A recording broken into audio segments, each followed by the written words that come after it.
Olá pessoal, tudo bem? Então, hoje pediram para eu fazer o react desse vídeo, que é Terra Jovem ou Antiga, com o professor Adalto Lourenço.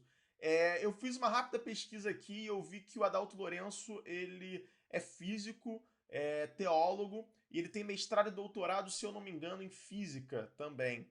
Eu não vi o vídeo ainda e eu quero deixar claro que esse vídeo aqui não pretende atacar ele como cientista ou atacar a formação dele, nada disso. Eu vou me ater aos argumentos que ele apresenta aqui no vídeo, se é que ele apresenta algum argumento que eu não vi o vídeo. É, e antes de dar prosseguimento, eu vou pedir para você se inscrever no canal se você não é inscrito. Se gostar do vídeo, já deixa aí um like no vídeo, porque isso ajuda muito o canal. E além disso, divulgar o canal e o vídeo com o máximo de pessoas possíveis que você considere que vai valorizar o meu trabalho, porque isso ajuda a gente a continuar com o trabalho de divulgação científica.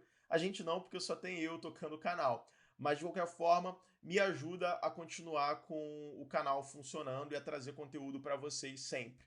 Então, vamos que vamos.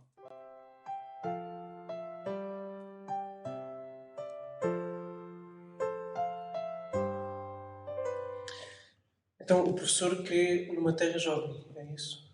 Olha, eu creio numa Terra jovem por questões científicas. Eu não sabia que eu ia dar pause tão rapidamente assim no vídeo, logo no início. Mas, só para deixar claro aqui que a ciência, a evolução do pensamento científico em relação à idade da Terra é muito interessante, porque por muito tempo os cientistas eles acreditaram que a idade da Terra era a idade que estava na Bíblia. Por muito tempo mesmo. Então, é, depois observando certos fenômenos e a evolução do conhecimento que se tinha sobre geologia, é, come, os cientistas começaram a perceber que a Terra não podia ser tão nova assim, porque se a Terra fosse nova, não dava para explicar diversos fenômenos que eles estavam observando. E um cara fundamental que para essa evolução do pensamento, que é considerado inclusive um dos pais da geologia moderna, foi um cara chamado James Hilton, que ele cunhou um termo, não é um termo, na verdade, é um conceito, que é o conceito de tempo profundo, que ele observou certos fenômenos e ele começou a perceber que a Terra precisava ser mais antiga para aqueles fenômenos fazerem sentido. Então ele começou a desenvolver essa ideia do tempo profundo, que inclusive na época dele não foi aceita por uma parte da comunidade científica, e só que é muito interessante entender como é que ele desenvolveu esse pensamento, chegou na conclusão dele, e inclusive, eu pretendo fazer um vídeo sobre tempo geológico e sobre tempo profundo, como a ideia de tempo, sobre a idade do planeta mudou ao longo do tempo e como o que aconteceu para os cientistas mudarem de ideia. E, mas é o tipo de vídeo que leva tempo para eu fazer pesquisa bibliográfica, estruturar o vídeo. Então vai demorar um pouco para sair, mas eu pretendo já estar na lista de vídeos que vão sair em breve. Deixa eu explicar algumas delas. Quando nós falamos de uma Terra jovem, se você olhar dentro do contexto bíblico, ele está falando de mais ou menos 6.000 anos. 6.000 anos não é nada no tempo geológico, tá? Eu vou dar prosseguimento ao vídeo e ao longo do vídeo eu vou argumentando e mostrando por que não é muito pouco tempo. Dentro do criacionismo científico, nós trabalhamos com aquilo que nós chamamos de fatores limitantes. Por exemplo, a Lua está se afastando do planeta Terra. Isso é conhecido, já está bem documentado nas publicações científicas. Ela se afasta mais ou menos 3 centímetros, 8 milímetros, 2 décimos de milímetro mais ou menos por ano. Isso significa que, à medida que nós avançamos em direção ao futuro, a Lua está ficando cada vez mais distante. Mas se nós voltarmos em direção ao passado, a Lua estaria cada vez mais próxima. A pergunta é, quando que a Lua estaria tão próxima da Terra que isso daí causaria um efeito direto com até mesmo a crosta terrestre? A resposta é mais ou menos 15 mil quilômetros de distância, porque nesse caso a força gravitacional seria tão grande que a Lua, interagindo na Terra, partiria a crosta terrestre e essas afundariam no magma, ou seja, seria impossível ter vida no planeta Terra num contexto como esse. Aí entra num ponto que eu acho muito interessante, que é quando você usa uma premissa é, errada uma premissa que não é válida, e você desenvolve toda uma ideia em cima dela, mas ela aparenta ser lógica. Então, você desenvolve a ideia em cima, só que no final ela não é lógica. Eu vou mostrar por que não é lógica. Dando um exemplo bem simples, vou pensar num exemplo aqui bem simples. Imagina que você tem um filho, e o seu filho tem 4 anos de idade. Aí, dos 4 aos 5 anos de idade, o seu filho cresce 10 centímetros. Você mediu lá e viu que seu filho cresceu 10 centímetros em exatamente um ano, dos 4 aos 5 anos de idade. Aí você conhece matemática, então você fala, vou prever qual vai ser a altura do meu filho daqui a 30 anos, quando meu filho tiver 35 anos, porque seu filho tem 5 mais 30, 35 anos. Só que você considera que seu filho vai crescer numa taxa de 10 centímetros ao ano. Ou seja, a cada 10 anos seu filho vai crescer 1 metro. Então, você que sabe muito de matemática, vai lá e vê quantos metros seu filho vai crescer daqui a 30 anos, e você vê que seu filho vai ter 3 metros de altura, somadas com a altura dele que ele tem agora aos 5 anos de idade. É óbvio que isso é impossível. Um ser humano não vai ter mais de 3 metros de altura. Porque você usou uma premissa errada. Você usou a premissa de que a taxa de crescimento de um ser humano, no caso seu filho, é constante. E não é. Um ser humano, ele tem períodos que ele cresce mais, períodos que ele cresce menos e períodos que ele para de crescer. A mesma coisa acontece com os astros, com o movimento dos astros. A Lua, ela não se afasta da Terra numa taxa linear. Então, é uma premissa falsa você pensar nisso, porque existem forças gravitacionais de outros corpos do sistema solar influenciando nesse afastamento da Lua. E diversos outros fatores, o próprio vetor de movimento, a velocidade que ela está em órbita, enfim, existe diversas variáveis nessa equação para você fazer um cálculo tão simples e dizer que e regredir e dizer o tempo que a Lua deveria ter colidido com a Terra. Outra coisa, existe uma hipótese que é muito aceita de que a Lua, na verdade, ela é um pedaço do planeta Terra. Um corpo do tamanho de um planeta, que a gente chama de planetesimal, provavelmente colidiu com a Terra e ejetou material em órbita da Terra, e esse material formou a Lua. E o que sobrou formou a Terra. Só que quando que ocorreu esse choque, segundo essa hipótese? Num éon chamado de Adiano. O que é éon? Éon é uma subdivisão da tabela do tempo geológico. Então, entenda isso como uma idade, como um período. É que período tem uma outra conotação na tabela do tempo geológico, mas enfim, não vou entrar nessa discussão aqui. O que você precisa saber esse éon adiano, a cidade do planeta Terra que houve esse choque, provavelmente, é uma idade que o planeta estava muito quente, não existia vida, e a crosta do planeta estava tão quente que a maior parte dela estava derretida. Então, esse argumento que ele deu de que não poderia existir vida é óbvio, porque a Lua, sendo um pedaço da Terra, ela foi formada no momento que não existia vida. A vida se desenvolveu depois, quando a Terra foi esfriando. Então, isso não comprova que a Terra é jovem, tá? Então vamos continuar. Se você fizer um cálculo, você vai perceber que há 1 bilhão e 200 milhões de anos atrás, a Lua estaria girando literalmente em volta da Terra a 15 mil quilômetros. Ou seja, seria impossível ter vida no planeta Terra 1 bilhão de anos atrás. Isso é a idade do planeta? Não, isso é um fator limitante. Quando nós pegamos o campo magnético da Terra, o campo magnético da Terra ele está diminuindo. O campo magnético é aquele que nós usamos com a bússola. Então ele está diminuindo. A cada 1.400 anos, a intensidade dele é metade. Isso nós chamamos de meia-vida. Só um detalhe, eu nunca ouvi esse termo meia-vida de campo magnético do planeta. Pode ser ignorância minha. Se vocês já ouviram falar, comenta aí. Eu nunca ouvi. Isso cria um problema por quê? Porque há 40 mil anos atrás, o campo magnético da Terra seria igual ao campo magnético do Sol. Em outras palavras, não teria nem molécula de água aqui no planeta. Ou seja, é impossível pensar em termos de vida no planeta Terra com 40 mil anos. Então, vamos lá. Primeiro, a mesma lógica que vale para a Lua. Você está considerando que a taxa de enfraquecimento do campo magnético é constante, quando não é. O campo magnético da Terra, ele geralmente ele enfraquece e inverte. Enfraquece e inverte. Ele não enfraquece e some. Então, não significa que porque ele está enfraquecendo, ele já teve mais forte, muito mais forte no passado. Outra coisa, o campo geomagnético, que é o campo da Terra, o campo magnético da Terra, ele é gerado por mecanismos muito complexos no interior da planeta Terra. E qualquer variação desse mecanismo no interior varia o campo magnético do planeta. Varia absurdamente o campo, por sinal.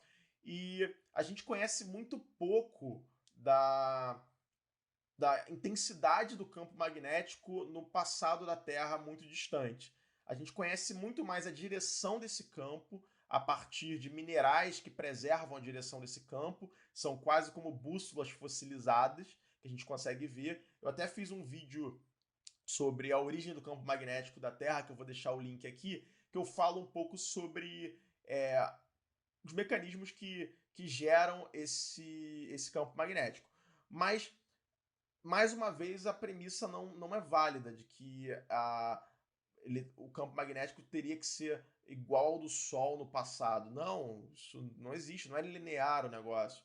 Além disso, não ter vida 40 mil anos atrás, a gente tem registros, inclusive registros magnéticos, registros de glaciações. Glaciações, para quem não sabe, são as eras do gelo.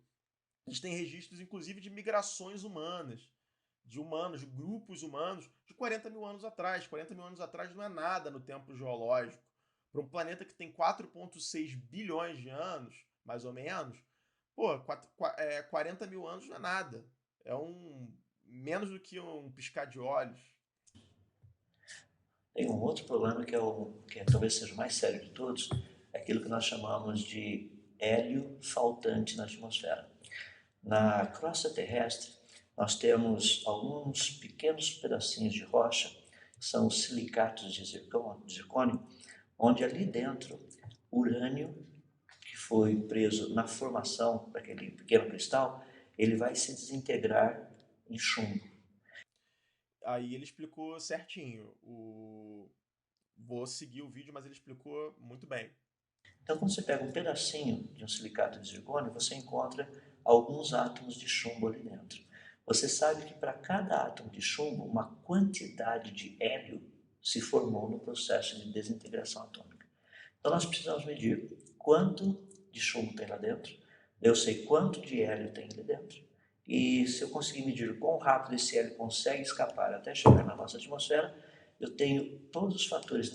Não, na verdade não. Na verdade você não precisa do hélio, você precisa só do chumbo. E eu vou explicar por que depois. Vamos deixar o vídeo seguir. Necessários para responder a seguinte pergunta. Na nossa atmosfera, nós temos uma quantidade muito pequena de hélio. Para juntar todo esse hélio na atmosfera, que são mais ou menos 5 partes por trilhão, quanto tempo teria se passado? Se nós fizermos os cálculos, você vai perceber que a quantidade de hélio que nós encontramos ainda presa na rocha, na superfície do planeta, a velocidade que esse hélio escapa dessa rocha para sair e chegar na atmosfera, para termos a quantidade de hélio que está lá, seria no máximo 6 mil anos de desintegração atômica. Então, apesar de ele ter explicado certo a datação por zircão, por silicato de zircônio, ele chega numa conclusão completamente enviesada.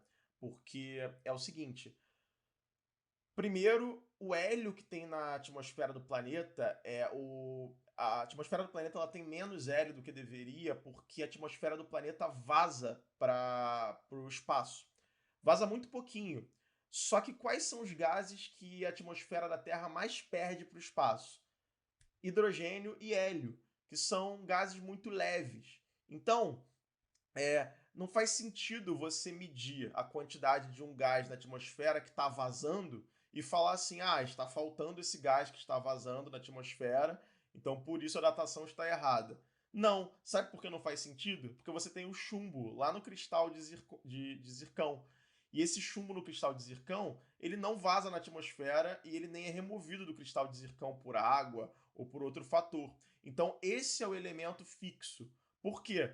Porque quando um cristal de zircão se forma, ele se forma livre de chumbo, porque o chumbo não consegue entrar na rede cristalina, no cristal de zircão, quando o magma está cristalizando. Diferente do urânio, o urânio consegue entrar. Então, todo o chumbo que hoje a gente encontra dentro de um cristal de zircão é um chumbo derivado de urânio, porque a gente sabe que durante a cristalização daquele mineral não tem como o chumbo entrar ali. Então, todo chumbo que está num cristal de zircão automaticamente veio do decaimento radioativo do urânio. Então, para que eu vou usar um gás que escapa da atmosfera se eu tenho o chumbo? E a proporção do chumbo é conhecida ali. E eu sei a meia-vida do urânio, ou seja, quanto tempo que o urânio leva para ir decaindo para chumbo. E se eu tenho a quantidade de chumbo, a quantidade de urânio ali dentro do cristal, eu já sei automaticamente a idade do cristal. Com um gráfico simples, eu consigo saber quanto tempo se passou para formar aquela quantidade de chumbo ali dentro. E o hélio pouco importa, porque o hélio ele vai vazar. Então, para que eu vou usar um gás que está vazando? De urânio em chumbo em cristais de zircônio.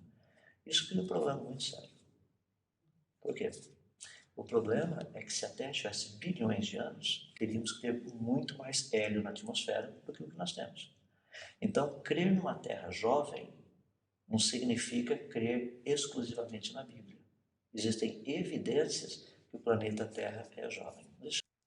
É muito problemático isso, porque você usar, mais uma vez, um gás que vaza da atmosfera como um parâmetro e dizer que ele falta, é óbvio que ele vai faltar na atmosfera, que vai ter uma quantidade menor do que deveria porque ele está vazando. Claro que vaza numa taxa muito pequenininha, mas isso em milhares de anos é muita coisa, o suficiente para perder gás, o suficiente. Faz um experimento, solta um balão de hélio e vê que o balão ele vai subir, subir, subir até você perder de vista. Em algum momento aquele balão vai estourar porque vai ficar muito alto. Quando o balão estourar, o hélio vai continuar subindo porque ele é muito leve. E vai chegar um momento que ele vai chegar nas camadas muito superiores da atmosfera do planeta Terra e, eventualmente, ele vai sendo perdido por o espaço, exatamente por ser muito leve. E o hidrogênio também é um elemento um gás que vai se perdendo para o espaço. Vou deixar só mais um só para o pessoal que gosta de trabalhar com coisas mais simples. Se você pegar uma bola de plástico, tirar todo o ar de dentro dela, colocar dentro água, sob pressão até ela ficar bem, bem cheia. Coloque em cima de uma superfície e gire essa bola bem rapidamente. À medida que ela gira muito rapidamente, o que vai acontecer? A parte dela, que é a parte que nós chamamos do equador, vai começar a ficar um pouquinho mais esticada e a parte que é a parte polar, que nós chamamos, vai ficar um pouquinho mais comprimida. Isso é normal. Está relacionado com força centrífuga e tudo mais. É muito legal estudar isso aí. Vamos pegar o planeta Terra. O planeta Terra ele está girando no Equador a uma velocidade de 1.700 km por hora aproximadamente, um pouco menos, 1.600 e algumas coisinhas. Essa é uma velocidade muito alta. A crosta terrestre é muito fininha, são mais ou menos uns 50 km, um pouco mais do que isso. O núcleo da Terra, se ele for sólido, talvez ele tenha 1.000 Se ele for, não, ele é sólido. quilômetros de raio. Mas o raio da Terra é de um pouquinho mais de 6.000 quilômetros. Se pegarmos a diferença entre o raio equatorial da Terra e o raio polar da Terra, a diferença é só de 50 quilômetros. A uma velocidade dessa, e uma Terra que tem tanta coisa líquida dentro dela, ou pastosa, que seria a rocha derretida, uma velocidade dessa, em um sistema como esse, ter só essa diferença de 50 quilômetros apenas, significa que faz muito pouco tempo que a Terra está girando. Esse raciocínio está completamente errado por muitos motivos. O primeiro motivo é o seguinte: a Terra ela realmente é achatada nos polos e o experimento que ele faz dá uma falsa impressão de que a Terra deveria ser mais achatada. Mas esse experimento que ele faz, ele está usando um líquido, que é a água dentro da bola, que é um líquido de muito baixa viscosidade. Quando você trabalha com líquidos de maior viscosidade, por exemplo, se você encher a bola com mel, provavelmente ela não vai achatar da mesma forma do que ela cheia com água, do que você colocar outros líquidos de viscosidade e densidade diferentes. Além disso, tem um outro problema sério, que é ele considerar que a Terra internamente é composta por material líquido. A Terra não é composta exclusivamente por material líquido internamente. Eu fiz um vídeo aqui, vou deixar o link, que é a estrutura interna do planeta Terra, que eu explico isso. O manto da Terra, ele não é líquido, ele é sólido. Ele às vezes se comporta como um líquido quando ele entra em fusão parcial, ou seja, quando uma parte dele derrete por algum motivo, às vezes por uma área ser mais quente do que deveria, às vezes pela presença de fluido, enfim, tem alguns motivos para isso. Mas no geral, o manto da Terra ele é sólido. E a maior parte do manto é composto por um mineral conhecido como perovskita. Pesquisa no Google, perovskita manto, para você entender o que é isso. Não vou explicar aqui nesse vídeo. Mas o manto da Terra, ele é sólido. Em tempo geológico, você pode considerar ele um líquido porque ele pode fluir de forma plástica em algumas partes dele. E também no próprio manto existe uma região conhecida como a estenosfera, que é a região onde as placas tectônicas estão, que é responsável pelo movimento das placas tectônicas, que é uma região mais plástica do manto, mas o manto como um todo ele pode ser considerado um sólido. Além disso, o núcleo externo do planeta aí sim você pode considerar ele um líquido. E o núcleo interno sólido. O que acontece? A Terra, então, é como se fossem camadas de cebola. Mal comparando, obviamente. Mas essas camadas têm densidade, têm composições completamente diferentes. E isso vai influenciar na capacidade que vai ter do movimento de rotação de achatar o planeta. E isso tem que ser levado na equação em conta. Porque a viscosidade das porções líquidas, saber que são porções líquidas intercaladas com partes sólidas, enfim, isso tudo tem que ser levado em conta. Não vai ser um experimento com uma bola cheia d'água que vai dizer que a Terra é jovem porque ela deveria ser mais achatada pelo tempo de rotação, porque é um análogo que não faz sentido. Não é um análogo com a mesma densidade, com a mesma estrutura em camadas. Não é um modelo que é possível fazer comparação. E me admira um físico fazer esse tipo de comparação. Vamos continuar, o vídeo já está acabando. Se ela estivesse girando milhões de anos ou bilhões de anos, ela estaria extremamente achatada nos polos e extremamente alongada na sua linha equatorial. Não é o que nós encontramos. Bom, o vídeo se encerrou e aqui, só para fechar o vídeo, eu vou fazer um desafio aos teóricos. Teóricos não, porque teóricos envolve desenvolver uma teoria, mas quem tem essas ideias aí da Terra jovem? Primeiro desafio. Tô com um mineral aqui na minha mão que é um mineral do grupo dos feldspatos. Isso daqui é uma amazonita. Os minerais do grupo dos feldspatos, quando eles sofrem a ação do tempo, quando eles apodrecem, eles viram argilas.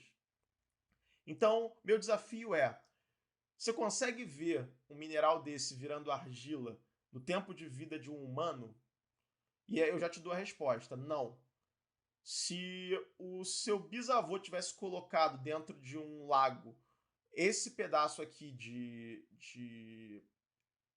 um mineral do grupo dos feldspatos, e eu hoje pegasse esse mineral, sei lá, 100 anos depois, eu não ia ver muita alteração nesse mineral.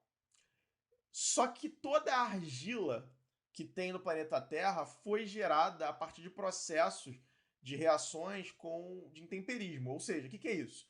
É de apodrecimento de minerais que geraram essa argila. Ora, se essa reação acontece de forma muito lenta, da onde veio toda a argila do planeta Terra? fica aí o desafio para os criacionistas, não os criacionistas, porque tem criacionista que não acredita na Terra jovem, mas para as pessoas que acreditam na Terra jovem responder. Fica um desafio. Como é que as taxas muito lentas de intemperismo, de alteração, de apodrecimento de minerais, podem ser explicadas numa Terra jovem, sendo que a gente tem registro aí de muitos minerais que já apodreceram na história do planeta Terra, baseado nos sedimentos. No caso aqui, eu estou dando o exemplo das argilas.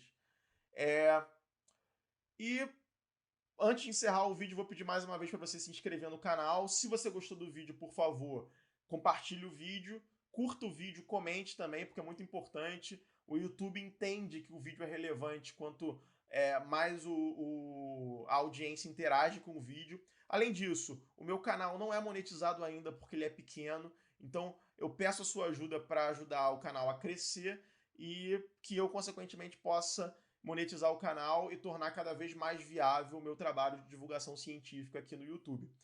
Então, espero que vocês tenham gostado. Muito obrigado, um grande abraço e até a próxima. Tchau, tchau.